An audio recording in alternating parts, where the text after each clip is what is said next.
加能療劑的使用。順勢療法藥物 remedy 療劑，通過加能法稀釋和震盪的過程製成不同強度的療劑。圖一，順勢療法，醫生稱之為療劑的層級 potency。根據順勢療法的個人化處理方針，我們將療劑的層級與病人所需的治療能量相匹配。如前所述，哈尼曼開發了一系列連續稀釋的過程。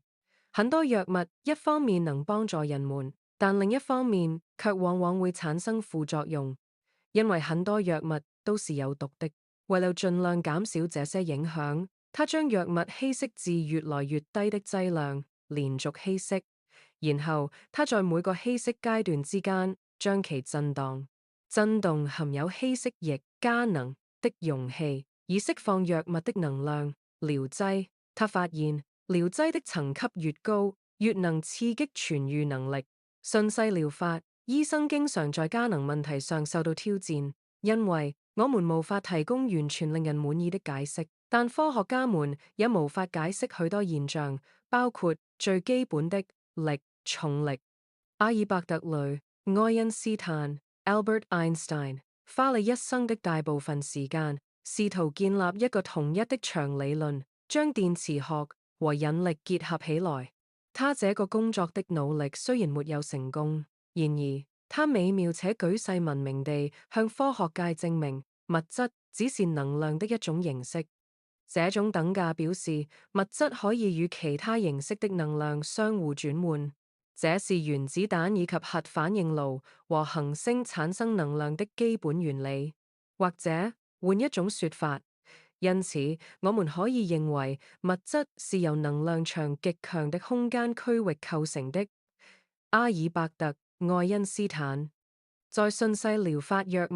療劑學中，一個等效的過程是在微觀尺度上進行的。通過一系列的稀釋和震盪，物質連續地被灌注治癒力量，成為所有生物所擁有的再生能力。因此，療劑以物質的形式開始，但轉化為能量，進而影響身體各處的能量再生場。今天，我們會將療劑視為資訊，資訊源自內部的形式，這類似於一個指令，因為它沒有物理實體，但有能力施加影響。想象一下，你收到一封信，內容說你贏了一大筆錢，你很有可能從椅子上一躍而起，雙臂舉起，聲音激動。實際發生的一切，就是你在一張紙上讀了一些單詞，然後你的情緒、思想和身體都跟着改變。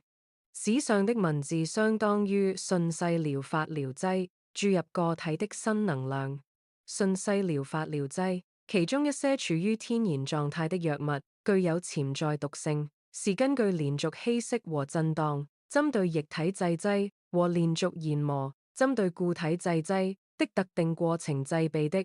以消除其毒性。稀釋步驟和震盪方式都有許多不同種類。藥典公約採用10分制、100分制和50000分制作為稀釋和標記的標準等級。根據該等級，每次連續稀釋或研磨所含的療劑量，僅為前一次稀釋或研磨的1/10、1/100或50/10000。最常用的是百分制，1毫升1.0毫升的第一次1/10，液體稀釋1次或1克1.0 g 的第一次1/1，研磨1次代表0.01克10.0毫克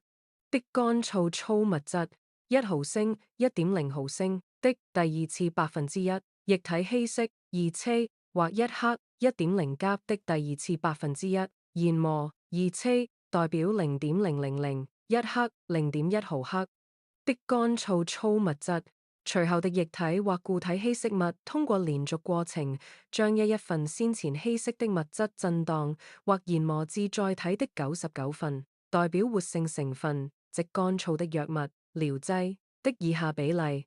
：2C 等於10減4 3C 等於10減6 4C 等於10減8，如此類推。常見使用的層級為12C、30C 或200C。這些都超出了阿佛加德羅常數。關於順勢療法的主要爭議是療劑的合理性。這些療劑幾乎不含原始物質的分子，它的作用機制實際上是通過近年來的高級物理學研究而演變的。可參見順勢療法的現況、加能物質的作用機制。由於這個特性，順勢療法療劑通常被認為是一種安全的治療方法。這種獨特的製備療劑方法能在所有層面進行治療，即肉體、情緒和精神層面。它還可以顯著地追溯症狀，例如，如果一名50歲的患者在5歲時受到創傷，那麼可以使用高度加能的療劑治療這個舊創傷。